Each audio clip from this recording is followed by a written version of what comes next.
You know the type. The neighbor who measures your grass with a ruler and thinks the neighborhood watch is a paramilitary organization. Well, Beatrice Covington ruled Oak Creek Estates with an iron, manicured fist, so when a black family moved in next door and fired up a smoker on a Saturday afternoon, Beatrice didn't just complain to the HOA. She called 911, claiming she felt threatened. What she didn't know? The man flipping the burgers was the city's chief of police.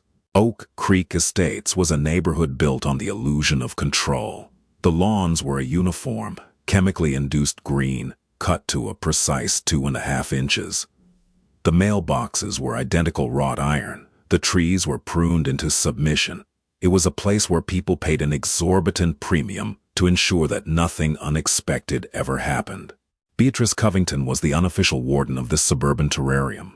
She was a woman in her late 50s, widowed by a corporate vice president, and left with too much time, too much money, and a profound emptiness she filled by policing the minutiae of other people's lives.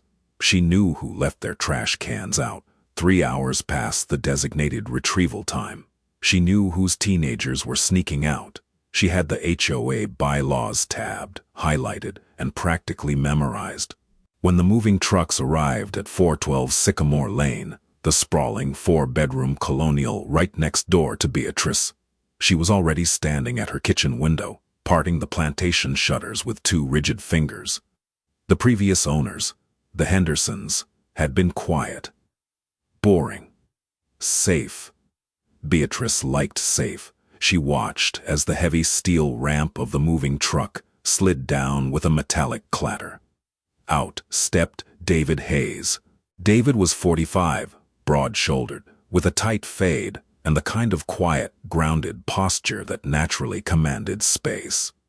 He was wearing faded jeans, a plain gray t-shirt, and work boots. He didn't look like an Oak Creek resident. To Beatrice's heavily conditioned, cynical eyes, he looked like a contractor, or muscle. Then came Sarah. She stepped out of a sleek, dark SUV, her natural hair pulled back in a thick puff, carrying a cardboard box labeled Kitchen Fragiles. 2 kids spilled out of the back seat, a boy around 10, already tossing a baseball into the air, and a girl a few years younger, dragging a stuffed rabbit by the ear. Beatrice let the shutter snap back into place. She didn't march over immediately. That wasn't her style. Beatrice preferred the slow, insidious approach. She waited 3 days. 3 days of watching the Hayes family unload boxes, arrange patio furniture, and disrupt the static silence of Sycamore Lane with the sounds of actual, living, breathing human beings. The kids laughed too loudly in the driveway. David played a radio from the garage while he organized his tools. It wasn't blastingly loud, but Beatrice could hear the thumping bass line of a Motown track if she stood perfectly still by her property line. It was an intrusion. On Thursday afternoon, David was at the curb, breaking down cardboard boxes with a utility knife. Beatrice timed her mail run perfectly. She walked down her pristine concrete driveway, her espadrilles making a soft, rhythmic scratching sound. "Moving is always such a nightmare, isn't it?" Beatrice said. Her voice was entirely devoid of warmth, a perfectly constructed imitation of neighborly small talk. David looked up. He folded the knife with a quick, practiced flick of his thumb, sliding it into his pocket. He wiped his hand on his jeans and offered it. "David Hayes, nice to meet you." Beatrice looked at his hand for a fraction of a second too long before taking it. Her grip was brief. "Beatrice Covington.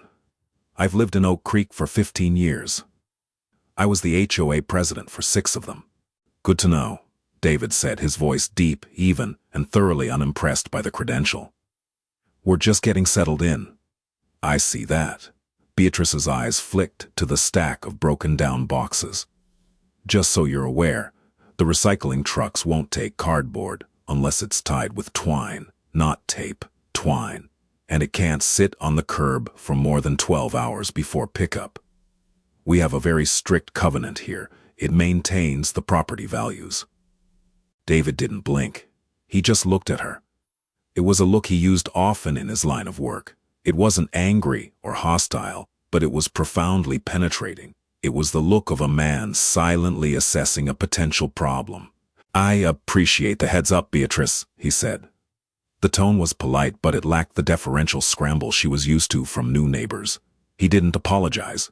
He didn't scramble to fetch twine. He just held her gaze until she felt an uncomfortable, unfamiliar heat creeping up her neck. "Well," Beatrice said, her smile brittle, "we just like to keep things nice. The Hendersons were very respectful of the rules. Are you renting?" There it was, the quiet, ugly assumption. David picked up a flattened box. "No, Beatrice, we bought it. Cash." He turned back to his work, effectively dismissing her. Beatrice stood there for a moment, her chest tightening with a sudden, irrational spike of indignation. She wasn't used to being dismissed. She marched back to her house, the quiet seed of resentment already taking root in the sterile soil of her mind. Inside the house, Sarah watched from the living room window, holding a mug of coffee. When David walked in, she raised an eyebrow. "The welcoming committee?" Sarah asked. David sighed, rubbing the back of his neck. Just a neighbor wanting to make sure we know our place in the cardboard box hierarchy." Sarah took a sip of her coffee. She was staring at me yesterday when I was planting the hydrangeas. Not watching, staring, like I was digging a trench. "Don't let her get to you," David said. He pulled Sarah in for a quick, grounding kiss. "I deal with high-strung, entitled people all day. This is just suburban noise. We earned this house. We're going to enjoy it." But suburban noise, unlike city noise, doesn't fade into the background. It isolates. It zeroes in. A month passed. The Hayes family fell into a rhythm. David worked long hours downtown. Sarah, a pediatric nurse, worked 3 12s a week. They were tired, busy, and happy. They minded their business. Beatrice, however, made it her business to mind theirs.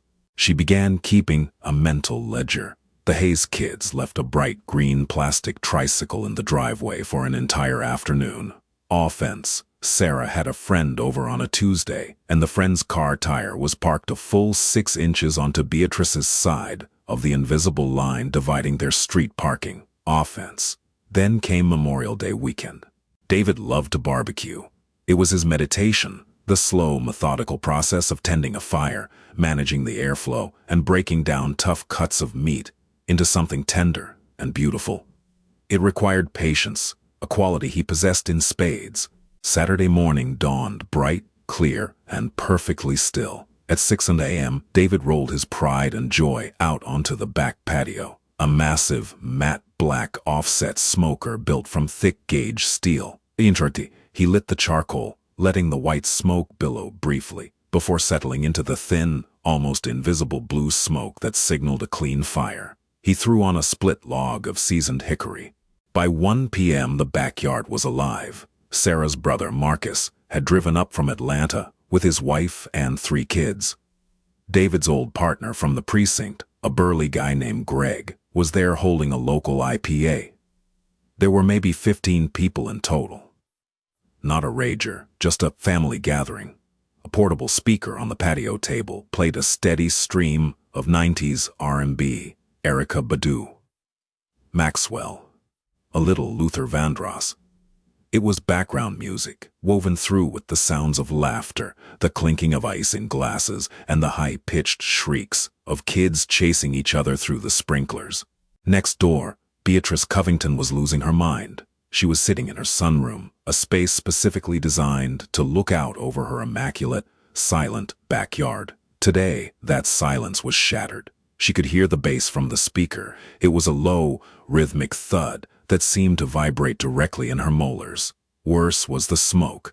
The wind had shifted, carrying the rich, heavy scent of rendering brisket, fat, and burning hickory directly over the 6-foot privacy fence and into Beatrice's open windows.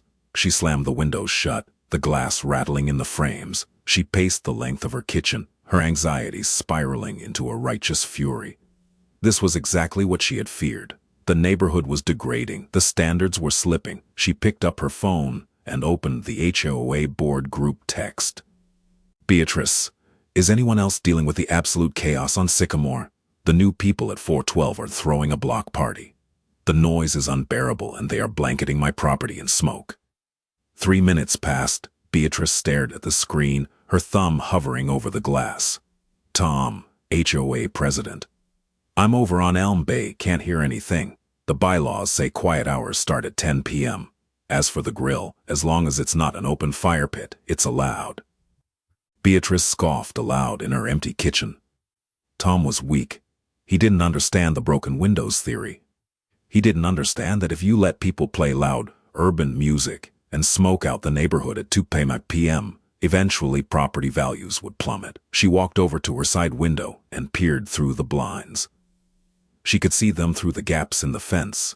A group of men standing around the black metal contraption, holding beers, laughing loudly. To David, it was a group of fathers discussing mortgage rates and high school sports. To Beatrice, through the warped lens of her own prejudice and paranoia, it was a mob. They were large men, they were loud, they didn't belong here. She watched Sarah's brother throw his head back in laughter, slapping David on the shoulder. They have no respect, Beatrice thought. Her heart was beating fast. She felt a genuine, albeit entirely manufactured, sense of distress. She was entirely isolated in her pristine home, while a community of warmth and joy existed 50 feet away. A community she was completely locked out of by her own bitterness. She didn't recognize her jealousy. She only recognized it as a threat. I have a right to the quiet enjoyment of my property, she whispered to the empty room. It was a phrase from a legal document she had read years ago, a phrase she wielded like a shield.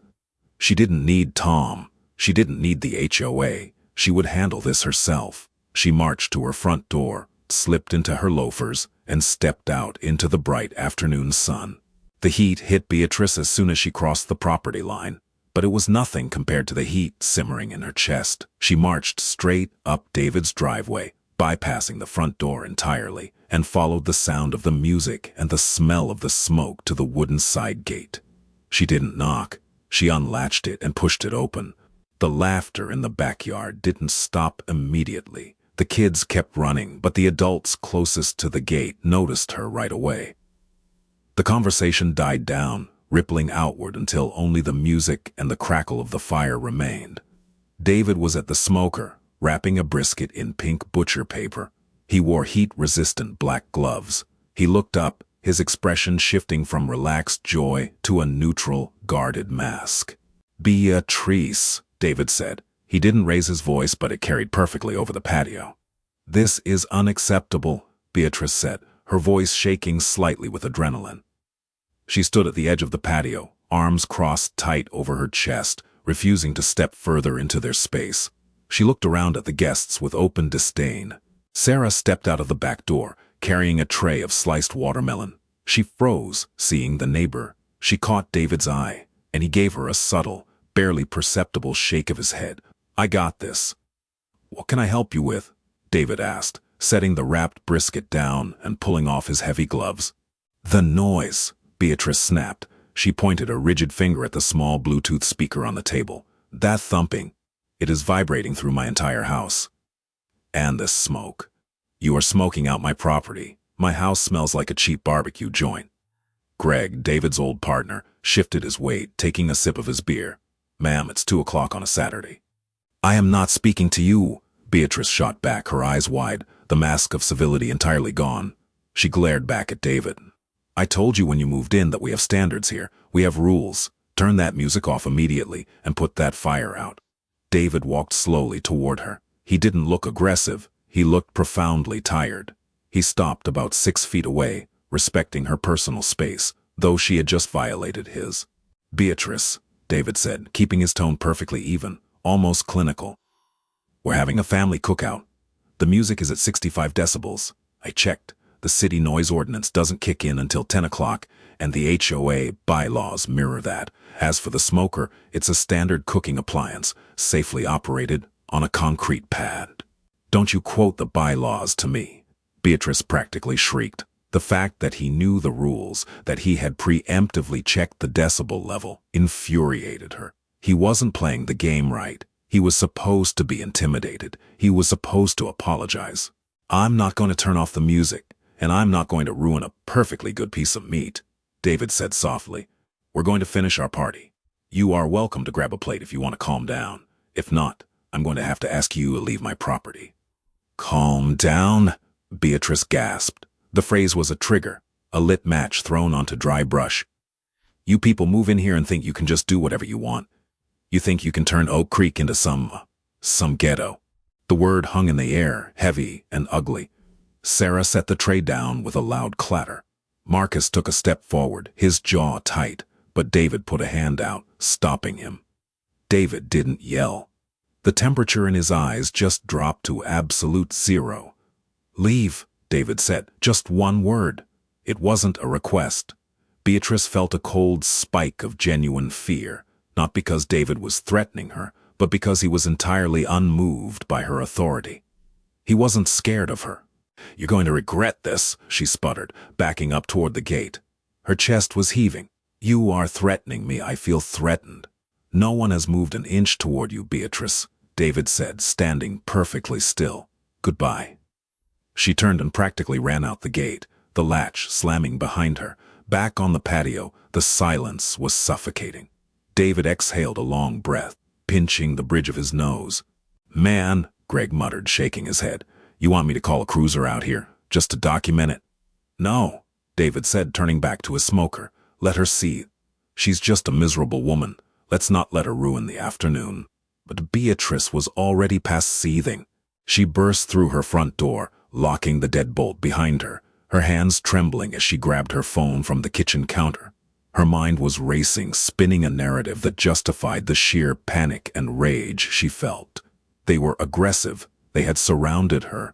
The large man had stepped forward. She was a woman living alone. She dialed 911. "911, what is your emergency?" The dispatcher's voice crackled through the speaker. Beatrice leaned against her granite countertops, hyperventilating slightly, playing the victim role to perfection. "Yes," Beatrice said, her voice dropping into a breathless, terrified register. "I need police at 4112 Sycamore Lane immediately. There is a massive crowd of people. They are hostile. I tried to ask them to turn down their music, and a group of large African-American men cornered me. I am locked in my house, and I am terrified for my life." "Okay, ma'am, stay on the line. I'm dispatching officers now," the operator said. "Are any weapons visible?" Beatrice looked out of the window at David, who had just picked up a large carving knife to slice a watermelon. Yes," Beatrice breathed into the phone, a twisted sense of victory flashing in her eyes. "One of them has a knife." The sirens started, as a faint, metallic whine, bleeding through the heavy insulation of Beatrice Covington's double-paned windows. Within seconds, the sound sharpened into a piercing wail that tore through the curated, suffocating quiet of Oak Creek Estates. Beatrice stood entirely still in her foyer. She watched the street through the narrow side-light window by her front door. Her heart hammered a frantic rhythm against her ribs, but beneath the panic, a cold, sharp spike of vindication took hold. She had done it. She had drawn the line. The neighborhood would see. They would see. You don't bring that kind of chaos into this zip code without consequences. Down the street, Mrs. Gable stepped out onto her porch, clutching a watering can, her mouth slightly open. Mr. Harrison paused his electric edger, turning toward the entrance of the subdivision. The suburban audience was gathering. Two black and white Ford Explorers came tearing around the corner of Sycamore Lane, moving far too fast for the 25-mile-per-hour zone. Their light bars threw strobing flashes of red and blue across the manicured lawns, bouncing harshly off the pristine white brick of the colonial homes. They slammed on their brakes in front of 412, tires chirping aggressively against the asphalt. Before the vehicles had even fully settled on their suspensions, the doors kicked open. Officer Paul Jenkins stepped out of the lead vehicle. He was a 12-year veteran of the force, a man who had seen enough domestic disputes and neighborhood brawls to know that a hostile crowd with a knife call usually ended in blood, paperwork, or both. His partner, a younger guy named Callahan, was already out of the passenger side, unsnapping the retention strap on his holster. Beatrice threw her front door open and practically threw herself down the concrete steps. "Officers! Officers, over here!" she cried out. Her voice was breathy, trembling. It was the performance of a lifetime, fueled by genuine, if entirely self-inflicted hysteria. Jenkins held a hand up, signaling her to stay back. His eyes were scanning the property, assessing the threat level. "Ma'am, are you the caller?" "Yes," Beatrice gasped, clutching the collar of her silk blouse. "They're in the backyard. Behind that fence. There's so many of them, and they were so aggressive. I asked them to turn down the music, and they surrounded me. One of them picked up a massive knife." Jenkins' jaw tightened. He keyed the mic on his shoulder.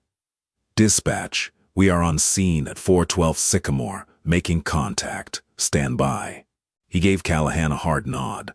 The two officers moved tactically up the driveway. They didn't run, but their steps were heavy, deliberate, and entirely focused. They bypassed the flattened cardboard boxes by the curb. They kept their backs close to the brick wall of the garage, communicating in silent, practiced gestures. Beatrice followed them at a safe distance, hovering near the edge of her own driveway. She wanted to see it. She wanted to see the arrogance wiped off David Hayes's face when he was forced to the ground. She wanted to watch the system work exactly the way it was designed to work for people like her. Jenkins reached the wooden side gate. He paused. Something was wrong. The dispatch call had painted a picture of a riot, an armed, hostile mob holding a woman hostage on her own property. But standing at the fence, Jenkins didn't hear screaming. He didn't hear shattering glass or the aggressive, overlapping shouting of a brawl. He heard Luther Vandross. The music was playing at a perfectly reasonable volume. A smooth, rhythmic bass line floated through the wooden slats. Underneath the music, he heard the bright, unmistakable shriek of a child running through a sprinkler. And the smell. The air was thick with the scent of rendering, fat, cracked black pepper, and burning hickory. It smelled like a high-end barbecue joint. Callahan looked at Jenkins, his hand still hovering over the grip of his sidearm, confusion wrinkling his forehead. Jenkins shook his head slightly. "Stay sharp, but hold." Jenkins reached out and unlatched the gate. He pushed it open with the barrel of his flashlight, stepping wide to clear the fatal funnel of the doorway, his eyes darting across the backyard to acquire the targets. He saw the patio. He saw a few kids chasing a water balloon. He saw a woman in a sundress setting down a tray of sliced watermelon. He saw 3 men standing near a massive matte black smoker, holding plastic cups. And then Jenkins saw the man with the knife. The man was standing at a prep table, holding a long, serrated carving blade. He was midway through slicing a large rind of watermelon. Jenkins' eyes locked onto the man. He saw the broad shoulders. He saw the tight fade. He saw the calm, dark eyes that had just looked up from the cutting board to meet the officer's gaze. Jenkins froze. The adrenaline that had been pumping through his veins slammed into a brick wall of cognitive dissonance. The universe seemed to skip a frame. His hand dropped away from his duty belt as if the leather had suddenly caught fire. Callahan, stepping in right behind him, didn't have the same immediate realization. Callahan was younger. He saw a large black man holding a knife. "Drop the knife, hands where I can see them," Callahan barked, his voice cracking slightly with tension, his hand gripping his weapon. Jenkins violently shoved his arm across Callahan's chest, nearly knocking the younger officer backward. "Stand down, Callahan, stand down," Jenkins roared. The backyard went dead silent. The music played on, completely incongruous with the scene. The kids froze in the grass. Sarah's brother took a slow, deliberate step back, his hands rising into the air, the universal, learned survival instinct of a black man in America when the police draw down on him. But David Hayes didn't raise his hands. He didn't panic. He didn't shout. He simply set the carving knife down on the wooden cutting board with a quiet click. He wiped his hands on a damp towel hanging from his belt loop. He looked at the two officers, the expression on his face a terrifying mixture of exhaustion and absolute, unshakable authority. "Afternoon, Jenkins," David said. His voice was quiet, but it carried across the patio like a crack of thunder. Officer Jenkins swallowed hard. He felt a cold sweat break out on the back of his neck. He stood at strict attention, his posture snapping rigid. "Chief," Jenkins said, his voice dropping an octave, completely stripped of its previous aggression. Chief, we got a call. Beatrice Covington pushed her way through the gate. She had grown impatient with the lack of screaming. She expected to see the men on the concrete, hands cuffed behind their backs, learning their lesson. Instead, she found the two police officers standing awkwardly near the entrance, their weapons holstered, staring at David Hayes like he was a ghost. "What are you doing?" Beatrice demanded, her voice shrill, cutting through the stunned silence of the backyard. "Arrest him. He threatened me. He has a weapon." She pointed a trembling finger at the carving knife, sitting harmlessly next to the sliced watermelon. No one moved. No one spoke. The silence stretched, thick and suffocating. Sarah walked slowly across the patio, stopping right next to David. She didn't look scared. She looked furious, a deep, cold fury that radiated from her posture. She crossed her arms, staring at Beatrice. David finally broke the silence. He didn't look at Beatrice. He kept his eyes locked on the senior officer. "What was the dispatch, Jenkins?" David asked. His tone was professional, clipped. It was the tone he used in briefing rooms when a detective botched a crime scene. Jenkins looked like he wanted the immaculate green turf of the lawn to open up and swallow him whole. He pulled a small notebook from his breast pocket, though he didn't need to read it. The words were burned into his memory. "Code 3 response, sir," Jenkins recited, avoiding eye contact with the other guests. Caller reported an armed, hostile crowd, stated she was surrounded by a group of large African-American men on her property, felt her life was in imminent danger, and reported a suspect actively wielding a large knife. Sarah let out a sharp, incredulous breath. Her brother let his hands drop to his sides, shaking his head in slow, disgusted disbelief. David absorbed the words. For the first time that afternoon, the calm veneer slipped just a fraction of an inch. A muscle feathered in his jaw.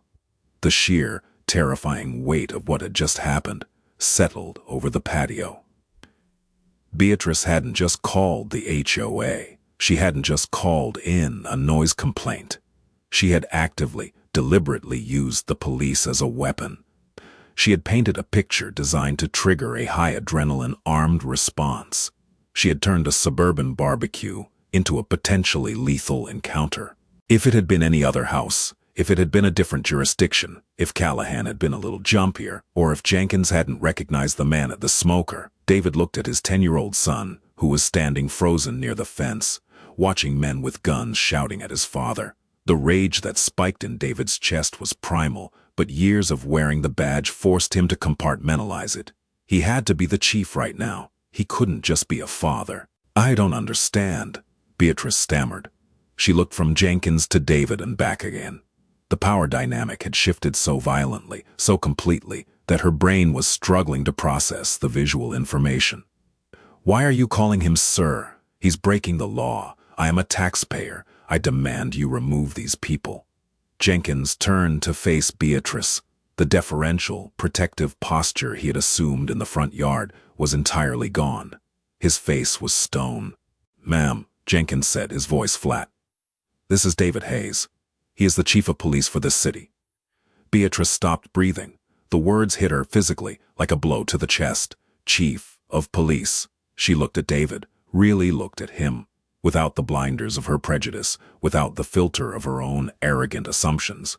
She saw the military posture. She saw the quiet, unyielding confidence. She saw a man who commanded an entire department of armed officers. A horrific, nauseating cold washed over her. The blood drained from her face, leaving her pale and visibly trembling. Her mouth opened, but no sound came out. "You called in a code 3, David said, turning his gaze to her at last. His eyes were devoid of any warmth. It was a surgical, clinical stare. "You told dispatch you were surrounded. You told them I threatened your life with a weapon. You stated we were on your property." I felt," Beatrice started, her voice a pathetic whisper. The righteous indignation was gone, replaced by a raw, suffocating panic. "Your feelings are not a substitute for the law, Beatrice," David interrupted. His voice never raised, but it commanded total silence. Filing a false police report is a Class A misdemeanor. Swatting, intentionally directing an armed police response to a false emergency, can be charged as a felony, especially when you weaponize race to escalate the dispatch code. Beatrice took a step back, her espadrille scraping against the concrete. No, I didn't. You're twisting my words. You were playing that music. You were blowing smoke into my house. And you tried to get someone killed over it, Sarah said. Her voice cut through the air like glass. You stood in your house, looked at my children playing in the grass, and called men with guns to come and point them at my husband. Beatrice couldn't look at Sarah. She looked at Jenkins. Officer, please. This is a misunderstanding. I just wanted the noise to stop. Jenkins didn't flinch. I don't work for the HOA, ma'am. David stepped away from the prep table. He walked over to Jenkins, stopping a few feet away. Officer Jenkins, David said. Yes, Chief. I want body cam footage pulled from the moment you stepped out of your cruiser. I want the 911 audio pulled and secured. You will write up the incident report exactly as it occurred. You will note the lack of a hostile crowd. You will note the decibel level of the music. You will note the suspect, myself, was cutting fruit. Yes, sir, understood. And then, David continued, his voice dropping slightly, you will take Mrs. Covington back to her property. If she steps foot on my property again, you will arrest her for trespassing. If I review the 911 tape and find that she intentionally falsified a threat of violence, I will personally see that the district attorney reviews it for felony charges. Beatrice let out a strangled, pathetic noise. Her entire world, built on a foundation of unearned authority and suburban invincibility, had just been vaporized. She was no longer the warden of Oak Creek Estates. She was a suspect. Now, David said, turning his back on her completely.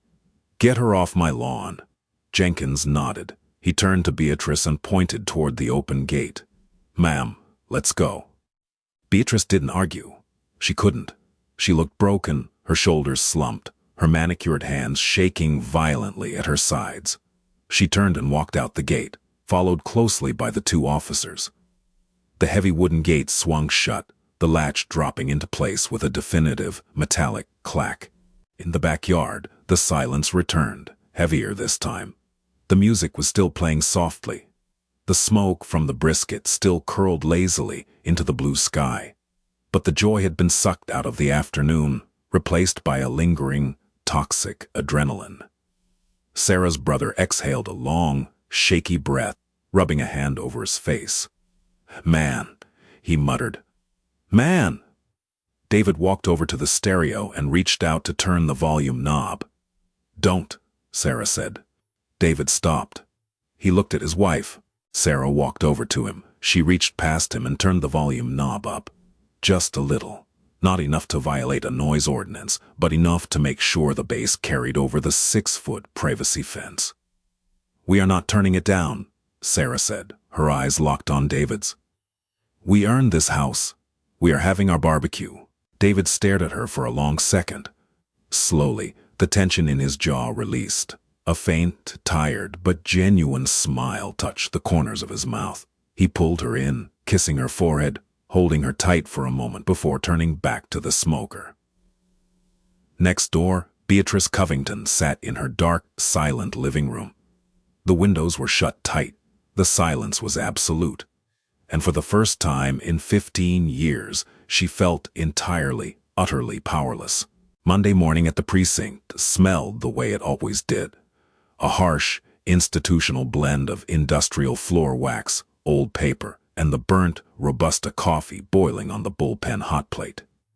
It was a sterile, bureaucratic smell that David Hayes had known intimately for 20 years. It usually grounded him, but when he walked into his office, shut the heavy oak door, and sat behind his desk to click open the digital case file sent over by dispatch, the room suddenly felt completely devoid of oxygen. He had heard the call, summarized by Jenkins in the backyard. Hearing the actual 911 recording, however, was a different kind of violence entirely. David put on his headphones. He double-clicked the audio file. Yes, I need police at 412 Sycamore Lane immediately. There is a massive crowd of people. They are hostile. Beatrice's voice fed directly into David's ears, crackling slightly with digital compression. It was a master class in weaponized fragility. David listened to the breathless, trembling cadence.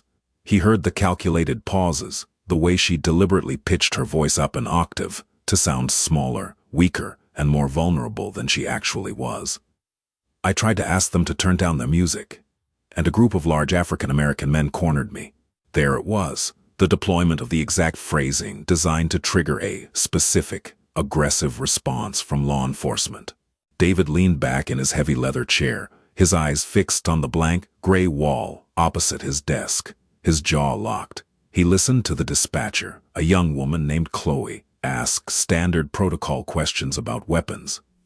He heard the slight, almost imperceptible shift in Beatrice's tone, the hesitation of someone recognizing a line they were about to cross before she delivered the kill shot. Yes, one of them has a knife. David stopped the recording. The silence in his headphones was deafening. He didn't need to hear the rest of the dispatch. He clicked out of the audio file and opened the video directory. Officer Jenkins' body cam footage was already uploaded and time-stamped. He hit play on the video. The shaky, nausea-inducing camera angle showed the chaotic, rapid approach up his own concrete driveway. He heard the heavy thud of Jenkins' boots. He watched from the camera's perspective as Jenkins pushed open the wooden gate with his flashlight. The lens adjusted to the bright afternoon sun, and there it was. David saw his 10-year-old son, frozen in the grass, holding a bright green water balloon. He saw Sarah stepping out of the back door. Then, the camera caught the exact, terrifying moment Callahan stepped into the frame, his service weapon drawn. David hit the spacebar, freezing the video. He stared at the paused image. Callahan's Glock 19 was raised. The black polymer frame of the gun was sharply in focus, while his son, just 10 feet beyond the barrel's trajectory, was slightly blurred in the background. A cold, heavy knot formed in the pit of David's stomach. It wasn't the abstract fear of a cop reviewing a close call. It was a knot woven from decades of being a black man in America, pulled impossibly tight by the visceral, terrifying reality of being a father. The badge sitting on his desk didn't protect his family from the assumptions of the world. It didn't make them bulletproof. It just meant he knew, better than anyone, exactly how fast the system worked when it was turned against people who looked like him. If it had been dusk instead of mid-afternoon, if David had turned around a split second faster with the carving knife in his hand, if Callahan had tripped on the garden hose coiled by the gate, the margin of error between a ruined barbecue and a closed casket funeral was a fraction of an inch on a trigger pull. He pulled off the headphones and picked up his desk phone. He dialed the district attorney's direct line. Robert Miller answered on the second ring. Robert was a career prosecutor. He was pragmatic, politically savvy, and ruthless when he had a slam dunk, but he hated messy headlines. "David," Robert said. The sound of a pen clicking rapidly against a desk bled through the receiver. "I read the preliminary report Jenkins filed. Jesus Christ. Have you listened to the 911 audio?" David asked. His voice was flat, utterly stripped of emotion. "Just finished it," Robert sighed, a heavy scratching sound. "It's bad. It's a textbook false report. The malicious intent is practically dripping off the tape. But before you say anything, you know the threshold for a felony swatting charge is incredibly high. It usually requires actual physical harm, or at least a massive financial disruption to emergency services. If we push for a felony, her defense attorney is going to spin it as the police department retaliating against a concerned, elderly neighbor. The optics will get muddy." "I don't care about the optics, Robert," David said, his voice dropping to a low, hard rumble. "She didn't just lie. She orchestrated a lethal response. She used my officers as a personal hit squad because she didn't like the smell of my barbecue." "I know," Robert said quietly. The pen stopped clicking. "I know. Which is why we nail her to the wall on a Class A misdemeanor. False report to law enforcement. It's bulletproof. There's no ambiguity. We can push for maximum probation, heavy fines, and mandatory community service. But more importantly, David, it creates a permanent, irrefutable public record. It strips her of the one thing people like her value most, her reputation." David stared at the paused body cam footage on his monitor. He looked at the gun. He looked at his son. He wasn't looking for vengeance. Vengeance was loud, volatile, and ultimately fleeting. David wanted accountability. Cold, hard, permanent accountability. "Draft the summons," David said. He hung up the phone. 3 miles away, in the manicured, temperature-controlled silence of Oak Creek Estates, Beatrice Covington was slowly suffocating. She hadn't left her house since Saturday afternoon.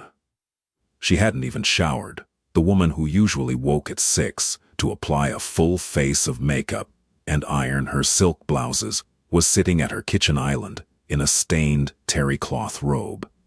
The house, usually pristine, felt entirely different now. The ticking of the grandfather clock in the hallway sounded like a hammer hitting an anvil. The refrigerator hummed aggressively. She had watched the Hayes family finish their barbecue through a cracked blind in her upstairs bedroom. She had watched them laugh. She had watched them pack up the cars and hug their guests goodbye. She had watched them go inside, turning off the patio lights, completely unbroken by her attempt to destroy them. Her phone had been sitting on the granite counter, completely silent, for 48 hours. On Monday morning, she finally reached out and opened the HOA board group text. She had sent a message Saturday night, a desperate, scattered, frantic defense claiming she had been genuinely traumatized, that the police had drastically overreacted, that the new neighbor was a rogue cop abusing his authority to bully a widow. She unlocked the screen and scrolled down to see the responses. Tom, HOA President. "Beatrice, the board has convened and reviewed the incident. We spoke to the responding officers. We are formally requesting that you step down from the Architectural Committee immediately. Furthermore, we are issuing you a formal warning for creating a public nuisance. Any further incidents will result in fines." Beatrice stared at the screen, her breathing shallow. Tom was supposed to be her ally. They had spent years walking the neighborhood together, enforcing the bylaws, maintaining the invisible walls of their community. Linda, secretary. "B, you called the police on the chief of police over a brisket. You put the entire neighborhood at risk of a lawsuit. Please do not contact me privately about this." Beatrice's thumb hovered over the keyboard. She typed out, "Linda, please, you have to understand." She deleted it. She typed, "Tom, they were being aggressive." She deleted it. She dropped the phone onto the granite counter. The sharp clatter echoed in the empty kitchen. In Oak Creek Estates, power was entirely social. It was derived from access, inclusion, and the collective, silent agreement that you belonged there, and others didn't. In a single afternoon, Beatrice had not just embarrassed herself, she had become a massive liability. The neighborhood thrived on quiet, polished superiority. She had brought loud, undeniable, trashy shame to their zip code.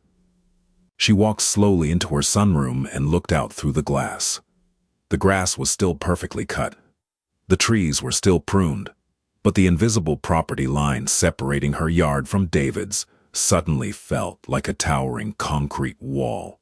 She had spent 15 years weaponizing the rules to keep the world out, only to realize too late that she had locked herself inside a cage of her own making. The consequences arrived on a Thursday. They didn't come in a squad car with flashing lights. That would have been too dramatic, too easily framed as police intimidation. They came in the form of a bored, chewing gum snapping process server driving a dented Honda Civic. He parked right in front of Beatrice's house at 2:20 p.m., walked up her immaculate concrete driveway, and rang the bell. When Beatrice opened the door, dressed in her usual cashmere cardigan and pearls, the teenager simply handed her a manila envelope. "Hey, Beatrice Covington, you've been served."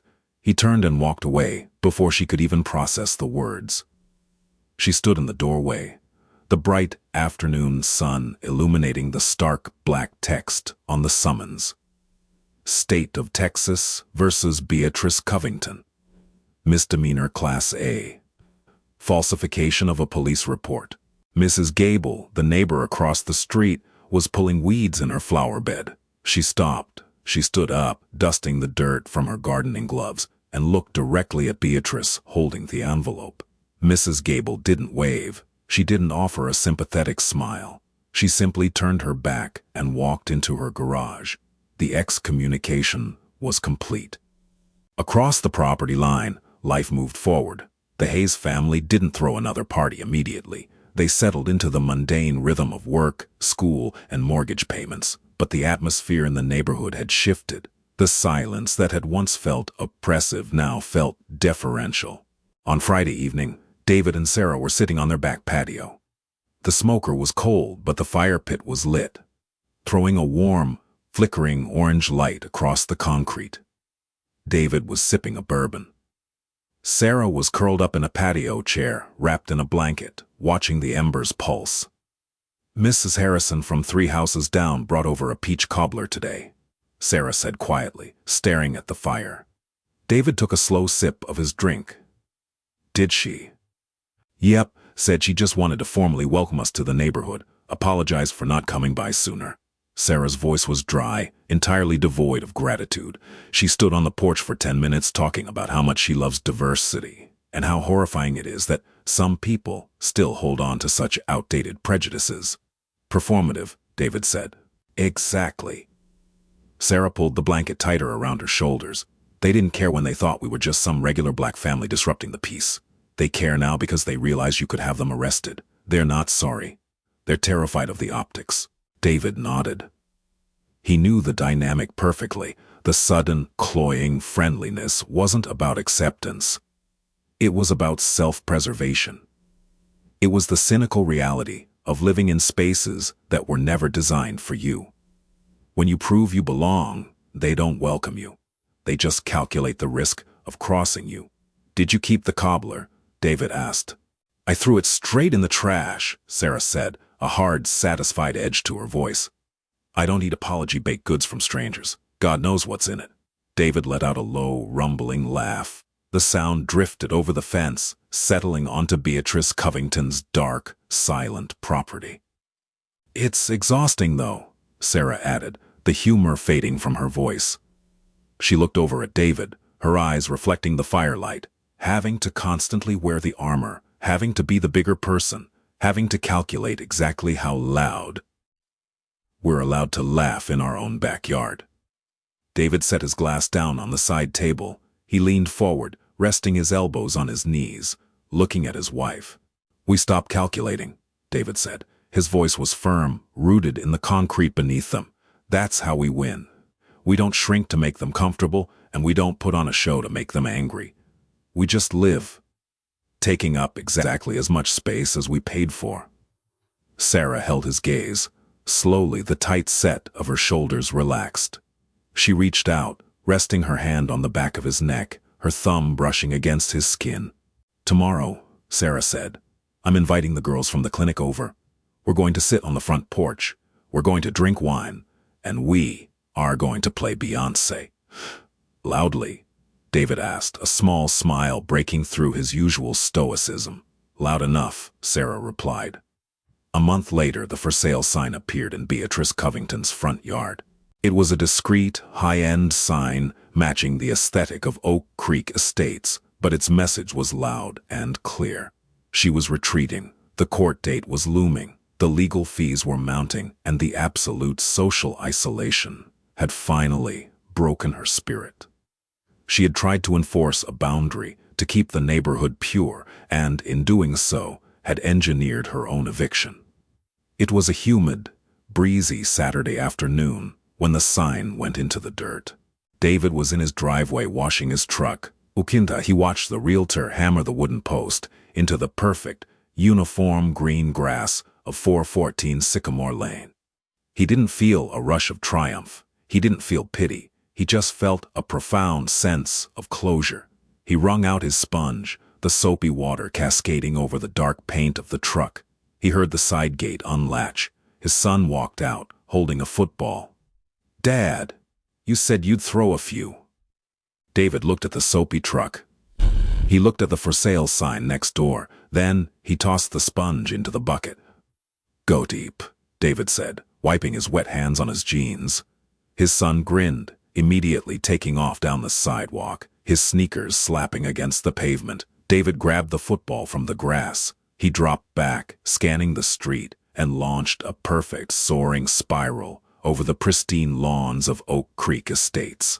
The ball arced through the air, completely free, completely unapologetic.